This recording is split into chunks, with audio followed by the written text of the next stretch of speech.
Guillaume Provost from Compulsion Games. I'm the founder of the studio. So what are you guys showing here at pre-E3? We're showing We Happy Few. It's a 1960s dystopian survival game where everybody's high on this drug called joy, and you as a player are the only one that's off their joy, and you're trying to escape this crazy city that you're stuck in. So for someone who's never heard of We Happy Few, talk about the gameplay and what the goal is in the game. Okay, well, We Happy Few is built in a procedurally generated city, so every time that you play the game, the city will be laid out completely differently. And basically the goal of the game is for you to escape the city. So it's pretty simple as a premise. But every time that you play, again, the layout's different, the challenges are different, and the things that you find are different. Now, everyone in We Happy Few is high on this drug called joy. They're trying to forget something terrible that happened in their past, and you are the only player who's off their joy. And you're trying to escape, and in order to do that, you're going to have to blend into society and kind of conform to the way that people expect you to do. So there's all kinds of bizarre rules about how people are expected to behave, and you kind of explore and discover those rules as you're getting out of the city. Now the time period is also very unique to the game as well. Go into a little detail about that. So it's set in 1964, so 20 years after the Second World War. But things haven't quite happened the same way in our world as they have in the real world.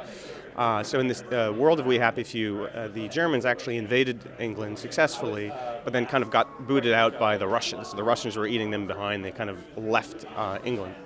Now there's a number of things that happened in the past that we don't reveal, to players until later on in the game, but the general idea is that you're going to be walking around and exploring the world, and as you walk around the world, you'll discover lore and history elements that'll kind of give you hints and slowly kind of build up the story and the history of the world that you're in. What are your thoughts on crowdfunding as a platform for developers to get their game out to the public?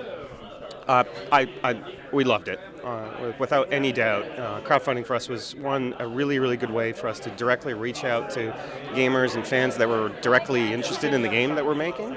And we've been able to have a dialogue with those fans for the last year. So, it was kickstarted about a year ago. And every month we've been sending, an updated build to some of the backers that get to play the build. They've been able to actively participate in the development process and give us feedback about what we needed to change in the game. So for us, it's been a really fantastic experience. We would, I think, definitely consider doing it again on the next project. When does the game come out and what platforms will it be on? The game comes out on Xbox One Game Preview and on Steam Early Access this summer. We haven't announced a firm release date yet. We're still getting Microsoft and Valve to agree to an actual release date.